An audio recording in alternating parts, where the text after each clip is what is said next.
आङो दानो बे जोबथा आफ्टारनुन सेसन नाव माखासे जोबथा बाथ्राफोरखौ आङो होलांनो सानदों।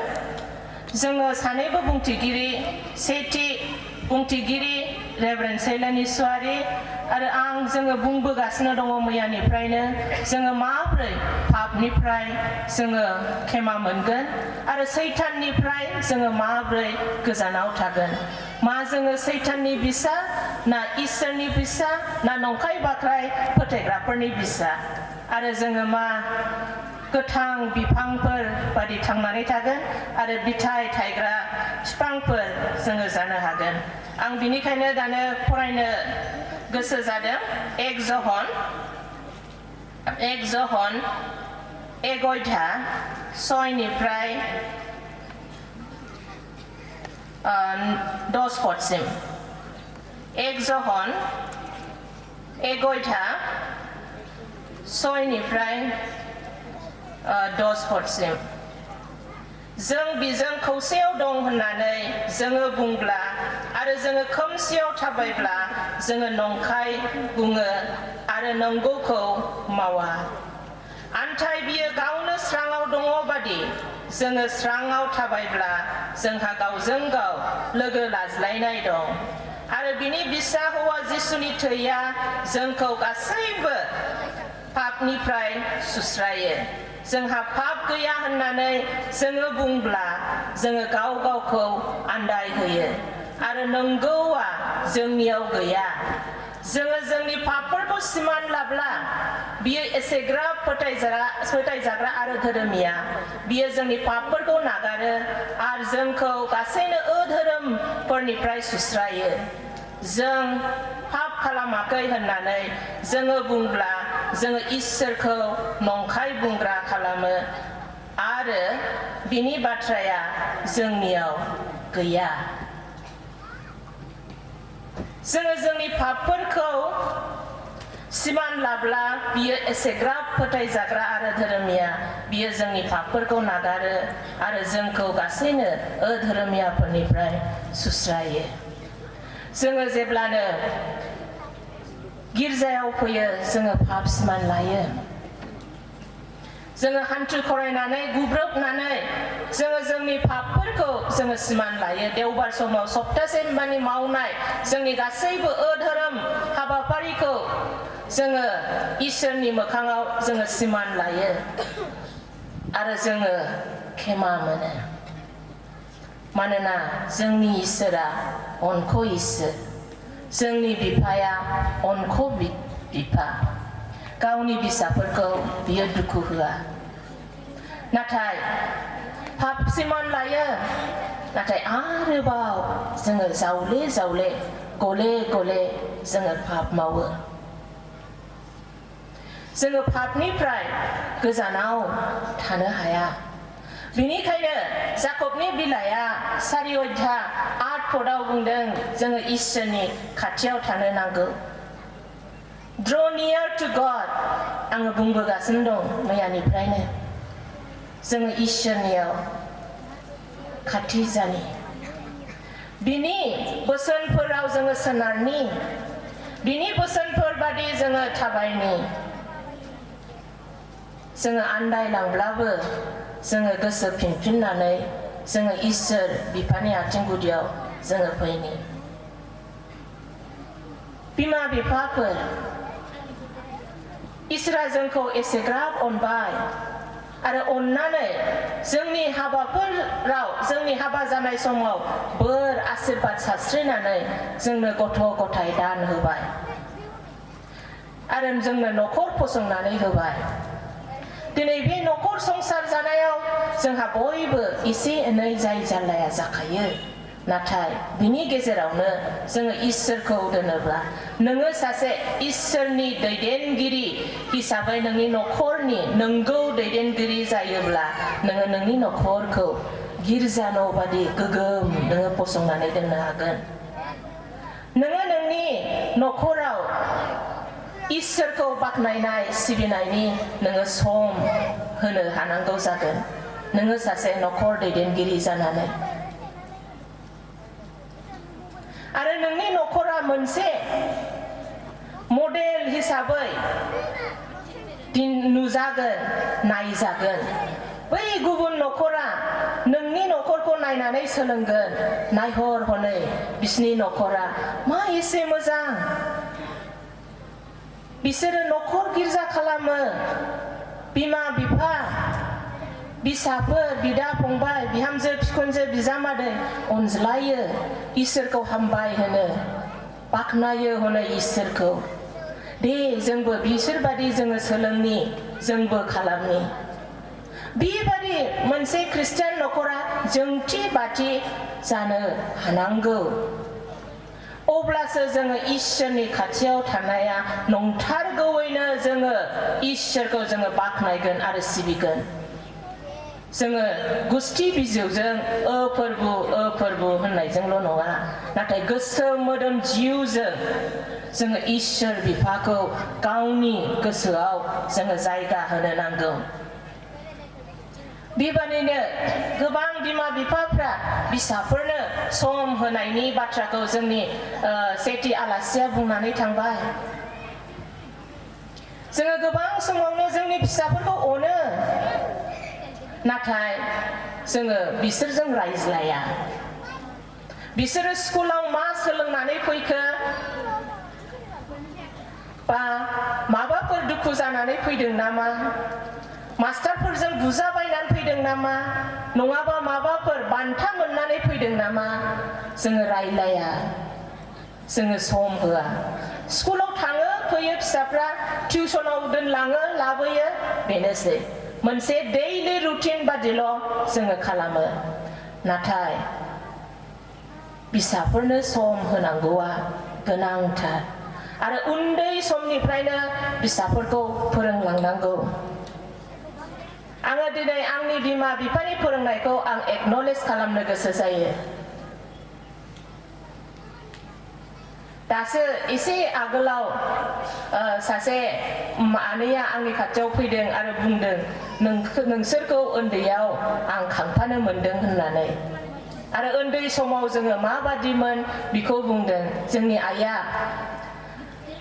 गिर्जा बेलासियाव गिर्जा खालामाबानो जोंनो ओंखामबो होआ उन्दुनोबो मोना जोङो आरो जुदि गिर्जायाव बोरैबाफोर रायलायफ्लांबायबा एसे डिस्टार्ब खालामदोंबा न'आव लाबोनानै ओरैबादि जोंखौ शिक्षा होयोमोन नाथाय देरनानै जोङो आइ आफाखौ जोङो थोजासे मोनाखै खुद्रिदोंमोन जोंबो आङो अनेक समावनो आङो बुंबोदों माथो गुबुननि बिमा बिफाया हस्टेलाव नायनो फैयो जोंनालाय माथो फैया बुजियाखैमोन बै समाव नाथाय आङो दा बुजियो जुदि आइ आफाया जोंखौ नागारनानै इसोरनि हाबाखौ मावाखैमोनब्ला दिनै आङो जानो हागौ बेबादि गसंनानै नोंथांमोननो इसोरनि गोथां बाथ्राखौ राननानै होनो मोननाय नङामोन बिनिखायनो बिमा बिफानि मावनाया मोजां खामानि मावनाया फिसाफोरनि सायाव आशीर्बाद बोर थायो नाथाय बिमा बिफाया पाप खालामबा बे पापा फिसाफोरनिबो लागै मोनसे हेंथा जायो बिनिखायनो जोङो उन्दै समनिफ्रायनो जोङो जोंनि फिसाफोरखौ जोङो बिनो फोरोंनि आरज खालामनो फोरोंनि आरो इसोरनि बोसोनफोरखौ जोङो फोरोंनि जुदि जोङो फोरोंनो रोङाब्ला जोंहा गंफ्रोमबो मण्डलिफोरावनो सानडे स्कुल दङ बेयाव जोङो जोंनि गथ'फोरखौ थिनहरनि नाथाय जोङो मा खालामो जोंनि फिसाफोरखौ स्पेशली दानि जि गोदान मुगायाव we are all busy we have a tight schedule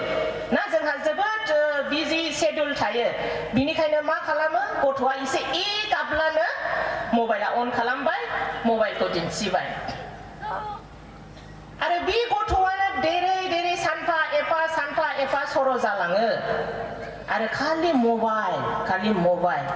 mobile नङाबानो सिरि थाया मबाइल नङाबानो ओंखाम जाया मबाइल नङाबानो उन्दुआ बे उन्दै गथ'फोरनि मोनसे गाज्रि सर' दा सोलिगासिनो दङ नाथाय जोङो साग्रिद जानि गुबुन मोनसे फोरोंनायजों माखासे दामनाय देनाय सोलोंनायफोरजों माखासे फोरोंनायफोरजों सल' खिन्थिनायफोरजों let us try to divert जोङो बेखौ डाइभार्ट खालामनो जोङो हास्थायनि बे उन्दै गथ'फोर बिसोरो बुजिया साननो हाया नाथाय नों बिमा बिफा जानानै नोंहा मोनसे रेसपन्सिबिलिटि दं बे गथ'खौ उन्दैनिफ्रायनो सर' खालामनायखौ मानोना बोथोरा गोब्राब आरो बेबादिनो आङो जोलाव सेंग्रा सिख्लाफोर आइजोफोर आरो गासैबो जोंनि आइ आफा बिदा फंबायफोरखौ आङो खावलायनो हास्थायदों जोङो आरोबाव जोङो साबधान जानि जोंनि ससियेल मिडिया बाहायनायफोरजों लोगोसे आरो बे ससियेल मिडियाफोरखौ जुदि जोङो बाहायनो रोङोब्ला मोजां खामानियाव इसोरा बाख्नायजाथों इसोरनि बोसोनफोरखौबो जोङो सोलोंनो हायो ससियेल मिडियानि दारै नाथाय बे ससियेल मिडियानो जोंनि न'खरखौ सिफायो जोंखौ पापआव खोख्लैयो आरो जोङो बुंगोनब्ला आंहा पाप गैया आङो मबाइलसो नायदों होननानै पापनि सायाव पाप थगायनायनि सायाव थगायनाय दा गोबां न'खरावनो बिमा बिफा फिसाफोर ज' थायो मोनसे रुमावनो थागोन नाथाय बयबो गावबा गाव मबाइलाव बेस्थ खोथा गैया बाथ्रा गैया गावनि मोखाङावनो बिमा दं बिब' दं फंबाय दं रायज्लायनांगौ नाथाय बै सोरबा लोगोजोंसो रायज्लायहरबाय थागोन नोंसोरो रंजानो हागौ आंहा फेसबुकआव एथ' जन आंहा लोगो दङ आंनि इउटिउब चेनेलाव आंहा एथ' जन फलोवार्सफोर दङ रंजानो हागोन नोंसोरो नाथाय बेयो खालि अनलाइनल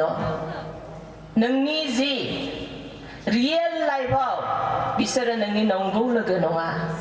आरो बै लोगोफ्रा ससियेल मिडियायाव मोननाय लोगोफ्रा नोंखौ खोख्लैगोन जानो हागौ नोंथांमोनहा एक्सपिरियेन्स दं रं नाम्बार कल जानानै गोबां हाबा जाखानाय मानसियानो खारलाङो गुबुनजों हौवाफ्राबो गावनि बिसि फिसाखौ बावगारनानै गुबुनखौसो हामजाहरो whereas his own wife is in front of him जोङो गावनि बिसि फिसाखौनो नुवा जेब्ला जोङो मोदोम जिउ गासैखौबो बे ससियेल मिडियायावसो गथायजोबो आरो दानि जुगाव ओरैबादि लाजि सिं गाज्रि इउटिउब चेनेलाव आपल'ड खालामो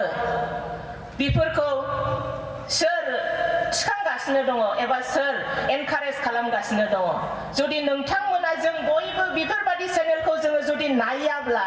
बिसोरो जेसेबांनाखि आपल'ड खालामा मानो बिसोरहा जेबो बेनिफिट गैया नाथाय जोंनो मोनसे इसोरनि बोसोनफोरखौबो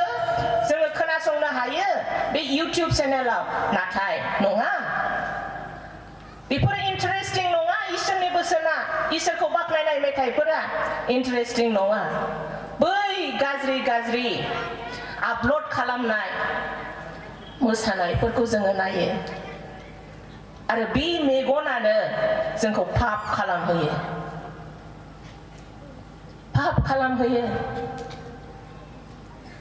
आरो बियो दा जोबोद सोलिगासिनो दङ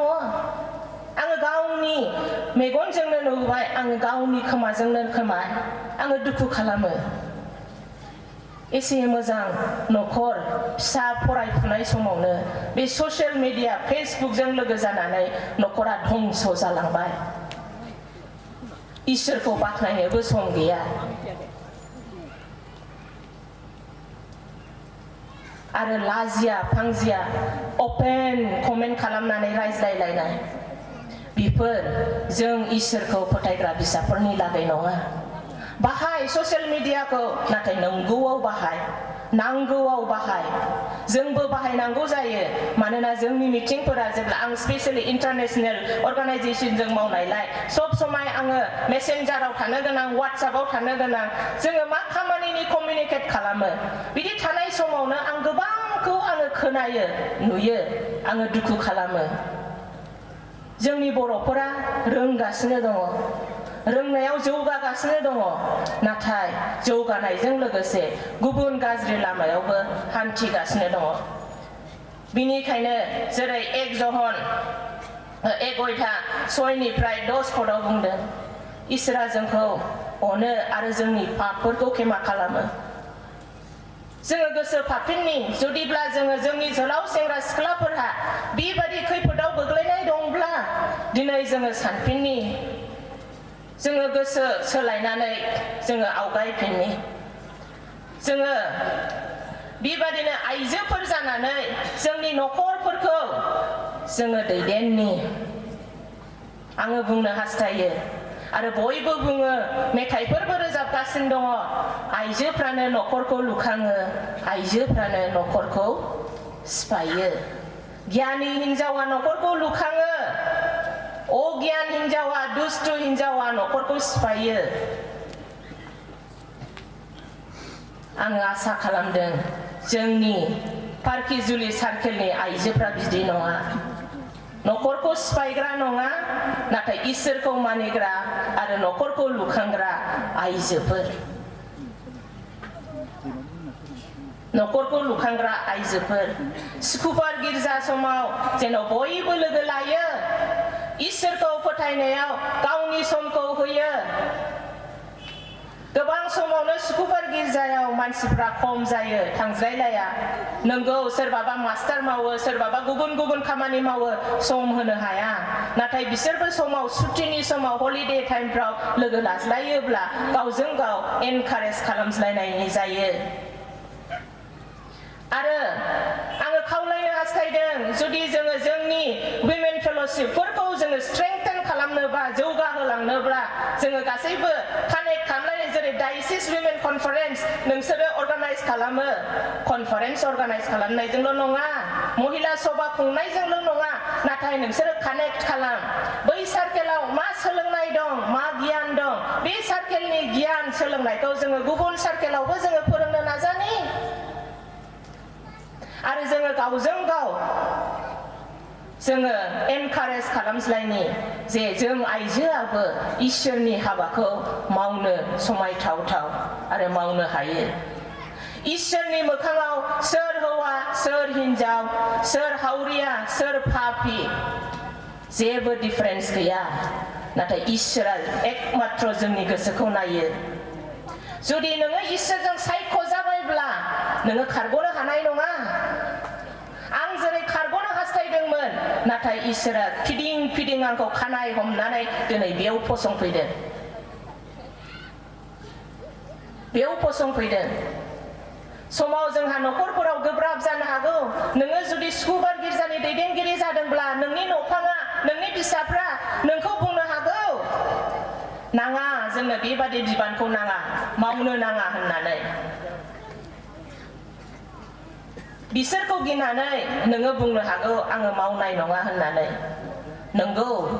नखरनि खोथाखौबो मानिनांगौ गिनांगौ नाथाय बिनिख्रुइ बयनिख्रुइबो सिगांसिन नोङो इसोर बिफाखौ गिनो गोनां इसोरखौ गि आरो इसोरनि बाथ्राफोरखौ बोसोनफोरखौ जोङो फल' खालामनि आरो इसोरनि खाथियाव थानि अब्लासो जोंनि जि गिर्जाफोर मण्डलिफोर बियो जौगालांगोन आङो खावलायनो हास्थायदों जोंनि बिफाफोरखौबो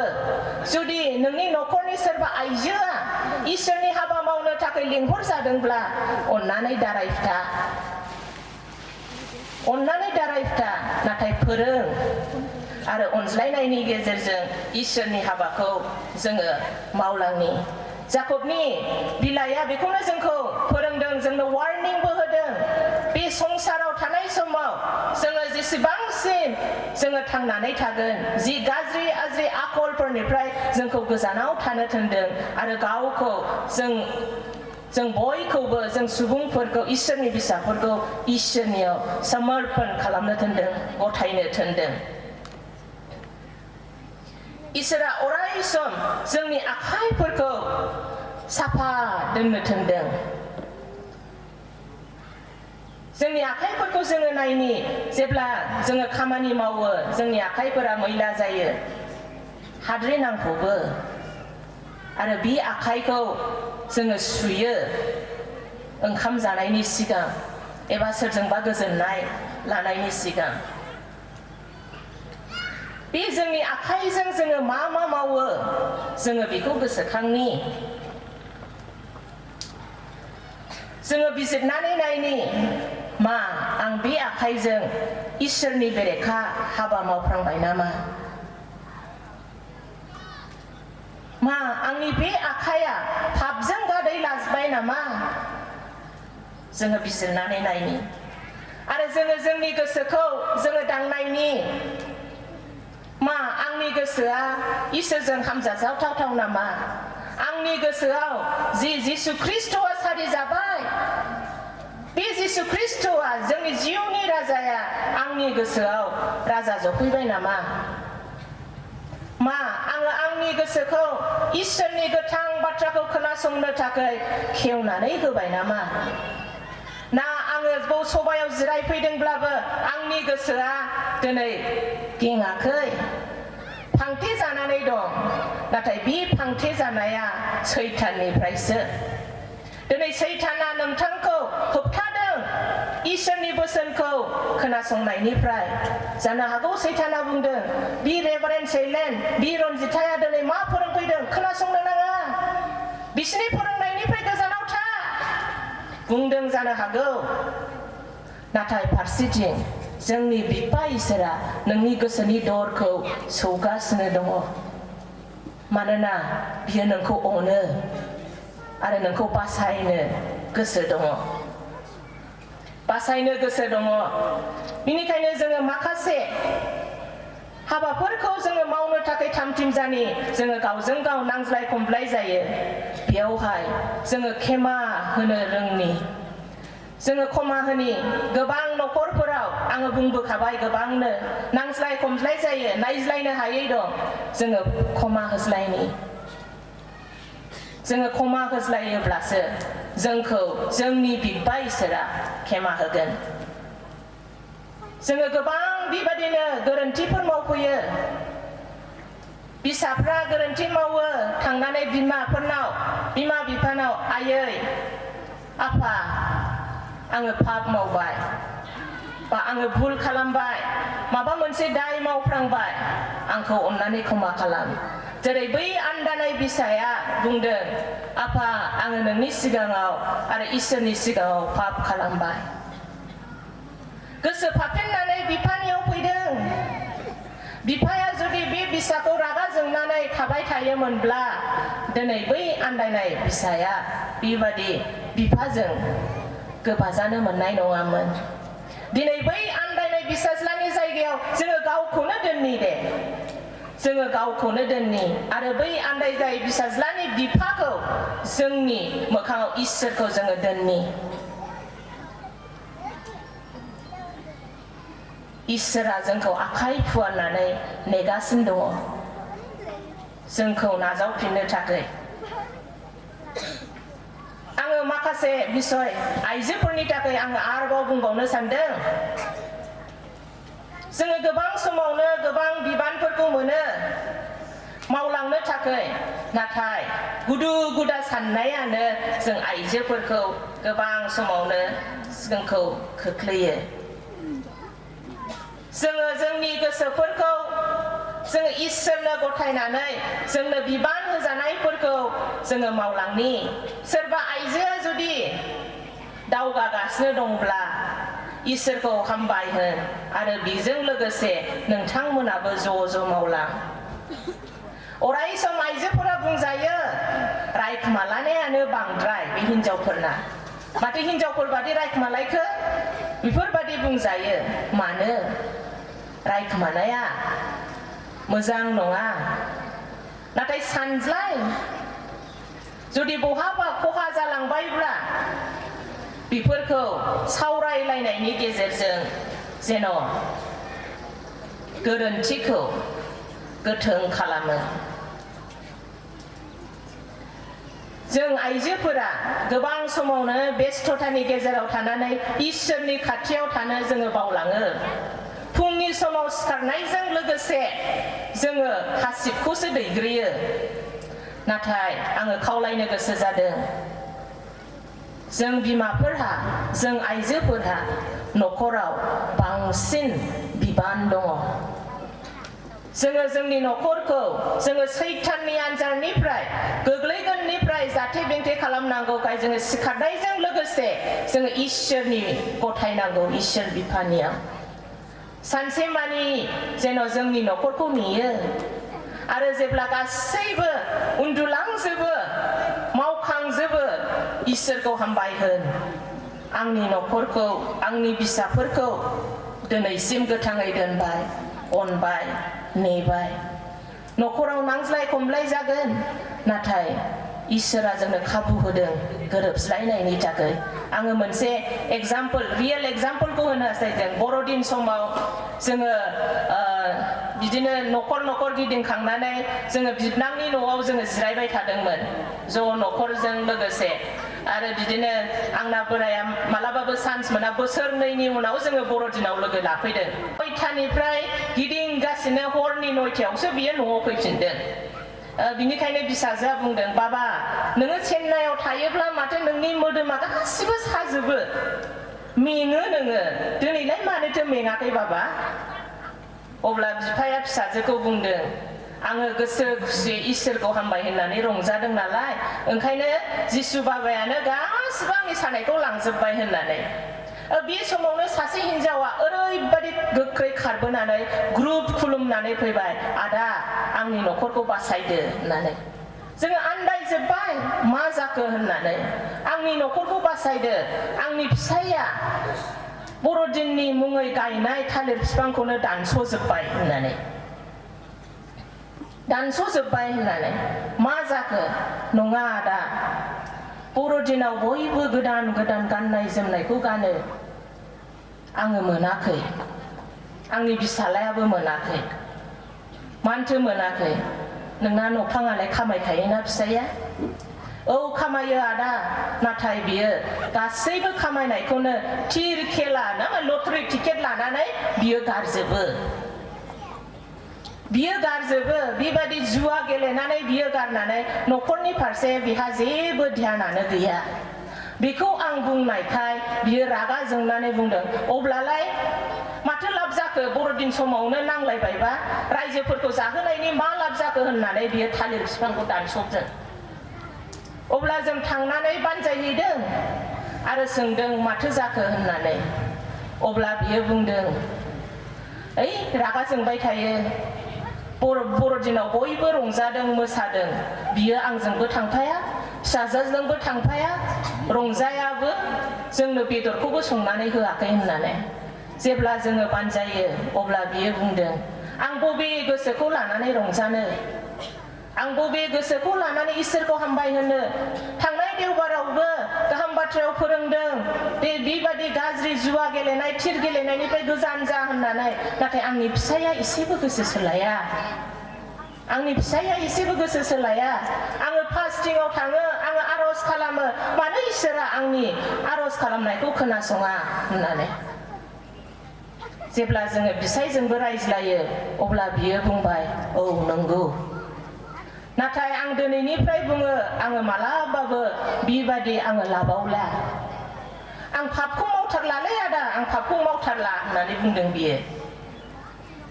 पापखौ मावथारला होमब्लालाय नों मा दा नों थालिर बिफांखौ दानस'बाय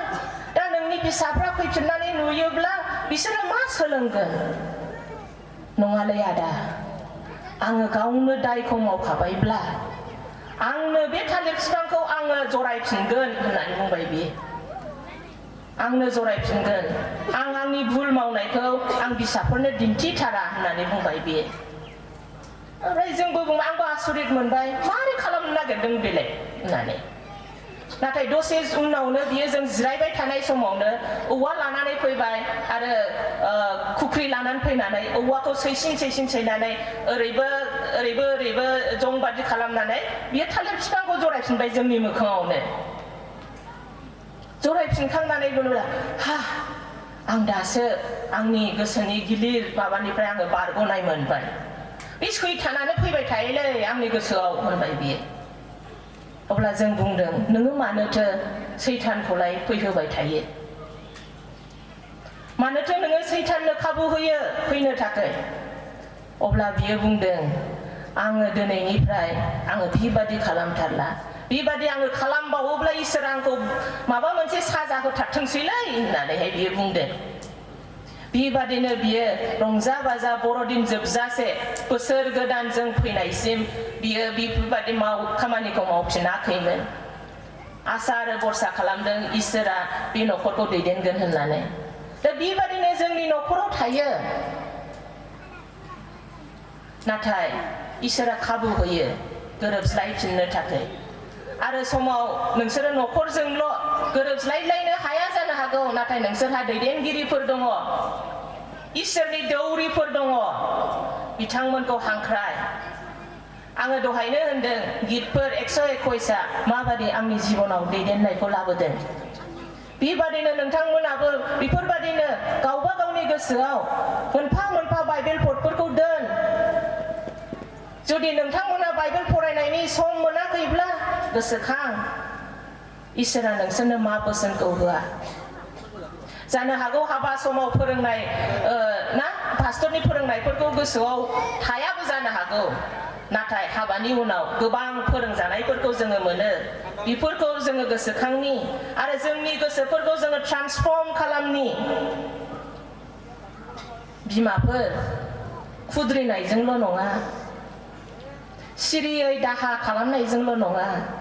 नाथाय इसोरनो गथायनायजों। आरो नोङो नोंनि बिसाखौ गोथों खालामनो हायाखैब्ला इसोरनियाव गथाय आरो दौरिफोरनि हेफाजाब आरो दैदेनगिरिफोरनि हेफाजाब नोङो ला। आरो बेक्तिगत जिबनाव जुदि नोंहा गोबांथार दुखु दाहाफोर दङब्ला नोङो आरजनि थाखाय कनफिडेन्शियेल जुदि नोङो हास्थायदोंब्ला, रावबो मोनथियै आरज खालामजानो हास्थायदोंब्ला, नों जायखौ फोथायो, जायखौ नोङो भरसा खालामो, आङो बेजों शेयार खालामनानै आरज खालामोब्ला बियो आंखौ हेफाजाब खालामगोन होननानै। मानोना आङो गोबां समावनो नुनो मोनदों आरो खोनानो मोनदों फास्टिं प्रेयाराव गावनि फिसाजोनि थाखाय आरज खालामनो गथायो आरज बिलाइ,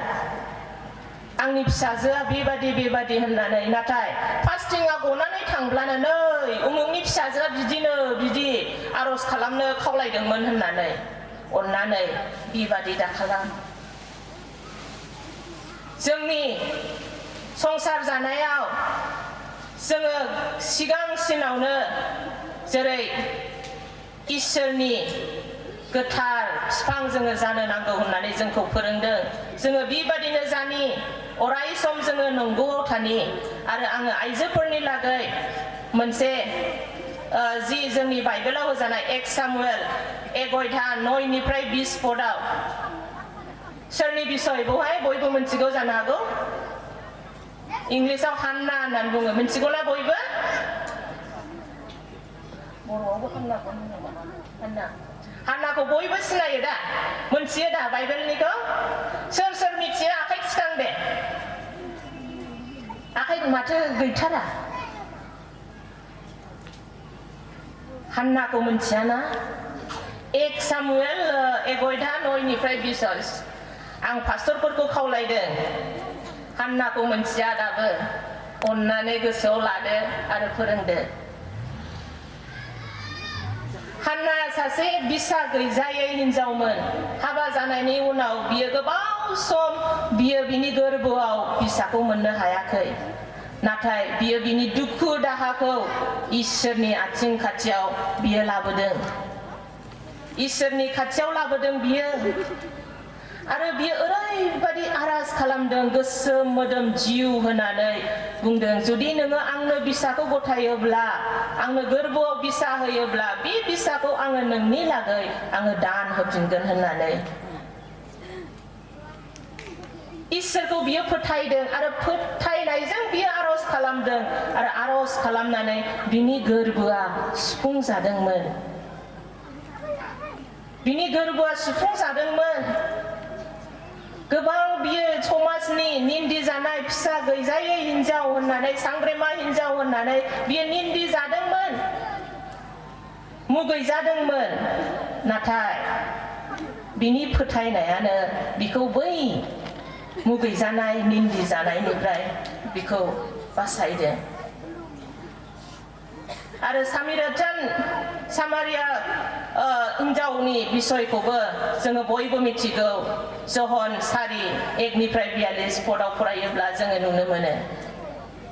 सामारिया हिन्जावखौलाय मोनथियो दा बयबो मोनथियोना मोनथियोब्ला आखाइ थिखो दे आइजोफ्रा दाबो खम दे जोबोद खम पार्किजुलि सार्केलनि महिला दैदेनगिरिफ्रा जेन' सेमिनार लायो आरो फोरोङो बेफोरबादि बाइबेलनि गोनांथि आइजोफोरनि सल'फोरखौ सामारिया हिन्जावनि बिसय नोंसोरो फरायदो दैखराव दै लायनायाव बियो जिसुखौ लोगो मोनदोंमोन आरो जिसुखौ लोगो मोननानै गुबुन समाव बियो पापिखाय ना पापि होननानै बियो गावनि परिचयखौ होनो गोसो गैयामोन नाथाय जिसुआ बिनियाव दै बिनानै लोंदों आरो सोंदों नोंहा साबसे फिसायफोर दङमोन होननानै बियो थगायनो सानदोंमोन नाथाय थगायाखै नंगौखौ खोन्थादों जेब्ला बियो जिसुजों रायलायै बिखौ मिथिनो मोनो जे बियो जिउनि बासायग्रा होननानै बियो गासै गामियावनो थांनानै खोन्थादों आङो जिउनि बासायग्रा जिसु ख्रिस्टखौ आङो लोगो मोनबाय होननानै नंथारगौ जोंनि जिउनि राजाया जोंनि गेजेराव दं होननानै जिसुआ दं होननानै दिनै नोंबो आंबो बेबादिनो मोनथिस्लाबै समाव जिसुखौ लोगो मोनगोन जोङो जिसुजों मोगा-मोगि जागोन बिनिखायनो जोङो जेब्लायबो थामथिमजानि नोङो साननो हागौ आं जाम्बि हिन्जाव आं थिय'ल'जि फरायाखै आङो थोजासे गोरों गोरा नङा आङो माब्रै इसोरनि बोसोनखौ आङो इसोरनि बिसय आङो साखि होनो रोंनो होननानै आङो माब्रै सुकुबार गिर्जानि दैदेनगिरि जानो होननानै आङो माब्रै जोंनि पार्किजुलि सार्केलनि दैदेनगिरि जानो होननानै नाथाय गोसोखां इसोरा पापिफोरखौ दिखाङो पापिनि गेजेरावसो बियो फैनानै गाव सायख'यो गावनि हाबाखौ मावनो थाखाय आरो बेबादिनो गोबां बेबादि सल'फोर दं जानो हागौ बयबो मादार टेरेसाखौबो मिथियोना मादार टेरेसाखौ मिथियोना मिथिया मादार टेरेसाखौलाय मिथियो मादार टेरेसाखौ मिथियो बियो कलकातायाव थानानै गोबां लेप्रसिफोरनि गेजेराव गैजायै गेजेराव थाङै गेसाव गोफोन मोनामनायफोरखौनो बियो बामखांनानै लाबोयै बिसोरखौ जाहोदों लोंहोदों बिसोरनो गाननो जोमनो दानहोदों आरो गोबां बेफोरबादि हाबाफोरखौ मावदों दिनै जों आइजोफ्राबो बेफोरबादिखौ जोङो सोलोंनो हायो आरो मावनो हायो दानो आङो आरोबाव जोबनायनि सिगां आङो फरायबावनो गोसो जादों दहाय फरायनायखौनो 1 जहननि 6:10 पदसिमखौ सोरबा फरायहरगोन ना 1 जहन 1:6 पदसिम फरायहरदे ओरै इंस्पिरेसन टीमनिफ्राय माइक लानानै गोबारै फरायहरदे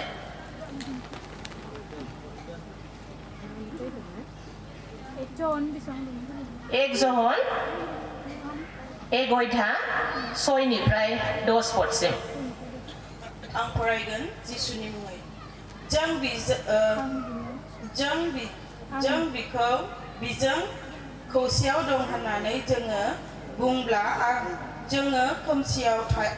थाबायब्ला जोङो नंखाय बुङो आरो नंगौखौ मावा आन्थाय बियो गावनो स्राङाव दं बादि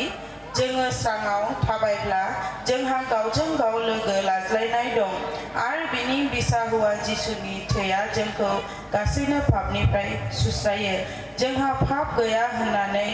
जोङो बुंब्ला जोङो गाव गावखौ आन्दायहोयो आरो नंगौआव जोंनियाव गैया जोङो जोंनि पापफोरखौ सिमान लाब्ला बियो एसेग्राब फोथायजाग्रा आरो धोरोमिया बियो जोंनि पापफोरखौ नागारो आरो जोंखौ गासैबो अधोरोमियानिफ्राय सुस्रायो जों पाप खालामाखै होननानै जोङो बुंब्ला जोङो इसोरखौ नंखाय बुंग्रा खालामो आरो बिनि बाथ्राया जोंनियाव गैया जिसुनि आमेन हामबायसै बिनिखायनो जोङो जोंनि पापफोरखौ जोङो सिमान लानि जेन' जोङो जोंनि गेसाव गोफोनफोरखौ जोंनि पापफोरखौ जोङो सिखमानानै दोना जोङो जेसेबांसिम जोङो सिखमागोन अब्लासिम जोङो बांसिन जोङो पापखौ मावलांगोन आरो जोङो गोसो सिङावनो जोङो सैनांगोन बिनिखायनो जोङो जुदि पापजों गादै लायाब्ला जोङो नंगौ थाबायोब्ला जोङो जोंनि इसोरनि मोखाङाव जोङो गोरायै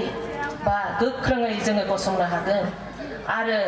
इसोराबो जोंखौ गावनि गोरबोआव गजबनानै जोंखौ लागोन जेरै जाकबनि 4 अध्याय 7 पदआव बुंदों बिनिखायनो नोंसोरो इसोरनि सिगाङाव गं सैताननि जेंगा गसं अब्ला बियो नोंसोरनिफ्राय खारलांगोन जोङो इसोरनियाव जोङो गंग्लायनि आरो गासैबो सैताननि हाबा मावनायफोरनिफ्राय जेसेबांनाखि जोंनि वर्ल्डलि बे सांसारिक लुबैनायफोर जोङो बेफोरखौ जोङो गोजानाव जोङो दोननि आरो जोङो सैतानखौ होखारनानै जोङो इसोरनि खाथियाव दोननि जोंनि गोसोफोरखौ जोङो हामलायनि जोङो गोसो सोलायदिनि जोङो बेक्तिगत जिबनखौ जोङो दांनानै नायनि आं दहायबो बुंबाय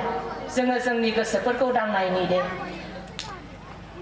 जोङो जुदि जोङो इसोरनि मोखाङाव जोङो पाप मावबायब्ला जोङो सिखार लानि सिमान लानि इसोरनियाव खेमा मोननो थाखाय आरो बेखौ जोङो सिमान लाखांनायनि उनाव इसोरनि मोखाङाव हामलायखांनायनि उनाव जेन' जोङो आरोबाव पाप खालामफिनबावा जोङो आरोबाव पाप खालामफिनबावा जेन' जोङो गले गले इसोरखौ जोङो क्रुसाव होबावा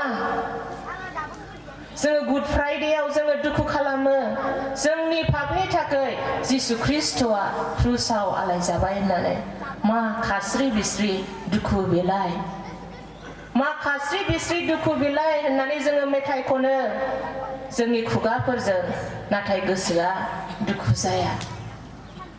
जोङो गले गले जोङो जिसुखौ क्रुसाव जोङो होयो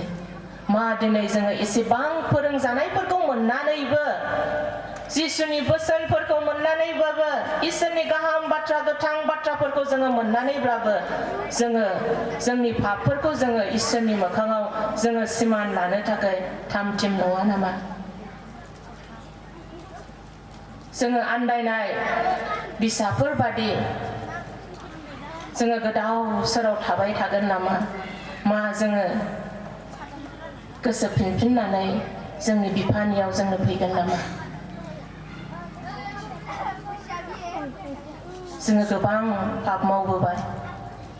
आङो दानो खावलायदों ममता आरो टिमखौ जोङो मोनसे जोङो मेथाइखौ खोनासंनि मुझे माफ कर दो खुदा मुझे माफ कर दो पिता ईश्वर नोङो आंखौ क्षमा खालाम ईश्वर नोङो आंखौ क्षमा खालाम आं बिनि उनाव सुंद' होनबावगोन आरो फोजोबगोन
फोरखौ लानानै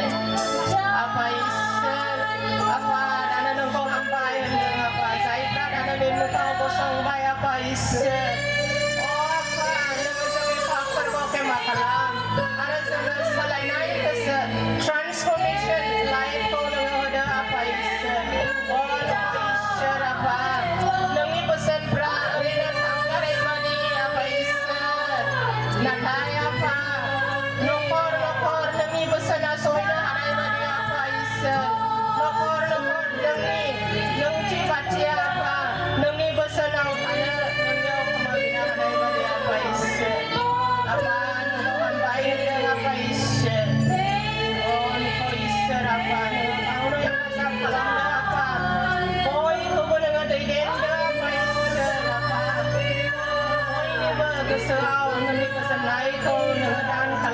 Iswrni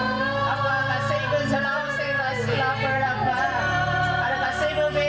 Parkijuli सार्केलनि दैदेनगिरिफोर महिला युथ आरो पेरेन्ट बडि दैदेनगिरि साफ्रोमजोंबो गावनो लोगोसे थादों apa Iswrni नोंनियावनो फोथायो apa नोंनि फिसाफोरखौ नोंनो नाजावदो apa Iswrni नोंनो नाजाव apa Iswrni नोंनो नाजाव आरो नोंसोरनि गासैबो नोंनि फिसाफोरनि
जोंनि गासैबो आर'जखौ नोंनियावनो गथायो बासायग्रा प्रभु जिसु ख्रीष्टनि मुङै आमेन अननानै बयबो जिरायदो आङो दानो हामबाय होनो गोसो जादों जोंनि बे दिनैनि बे Parkijuli सार्केलनि जि 28 एनुवेल कनफारेन्सआव सफैनाय गासैबो आइ आफा बिदा फंबायफोरखौ इसोरनि बोसोनखौ खस्थ'यैब्लाबो थोन जिरायनानैब्लाबो खोनासंनायनि थाखाय आरो गाव गावनि गोबां खामानिफोरखौ ज्राब गारनानै दिनै बेयाव फैनानै इसोरनि बोसोनखौ लानायनि थाखाय आङो हाजासे नोंथांमोनखौ हामबाय आरो हामबाय होनो आरो आङो हामबाय होनो गोसो जादों दानो Parkijuli सार्केलनि गासैबो दैदेनगिरिफोर पेरेन्टनि दैदेनगिरिफोर वुमेन्सफोरनि दैदेनगिरि आरो युथ्सफोरनि दैदेनगिरि आरो बे सभानि कनभेनरफोर आरो गासैबो दौरिफोर इभान्जेलिस्टफोर आरो बेबादिनो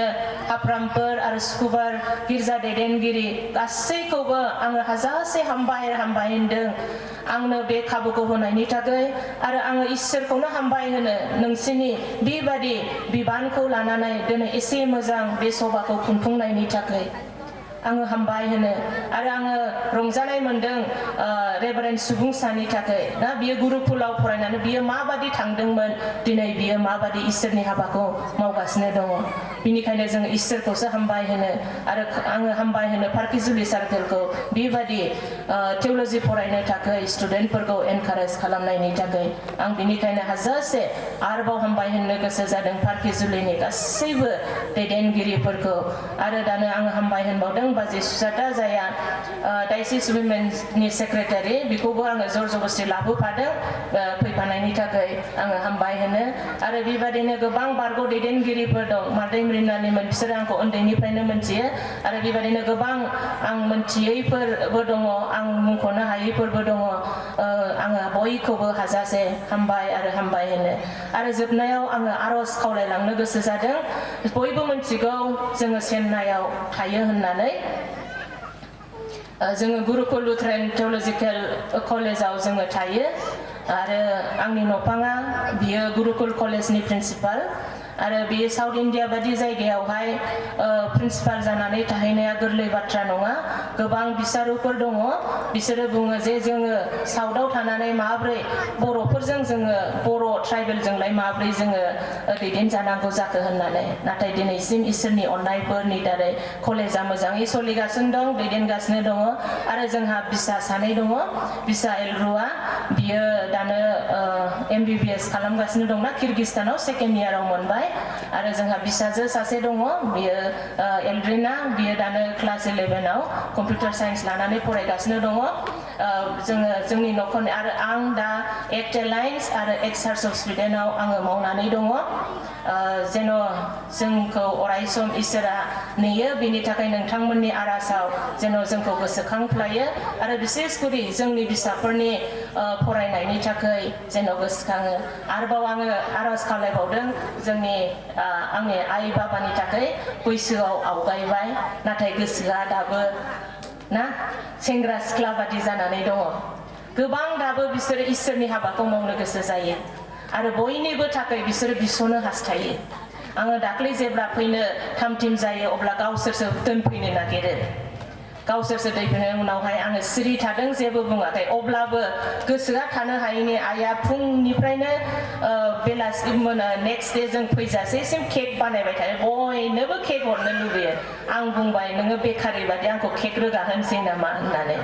उनाव जर जबस्ति गारियाव बियो थिखांनानै हरदों दा बेफोरबायदि बिसोरनि गोसोआ अराय सम बयजोंबो नोंथांमोनजों लोगो लाज्लायनो लुबैयो नायनो लुबैयो इसोरखौ बाख्नायनो लुबैयो बिनिखायनो अननानै बिसोरनि देहानि थाखायबो आर'जआव गोसोखाङो मानोना सानैल' थायो फंबाय दंफायो मावनाय दांनायाव खस्थ' जासै आइहा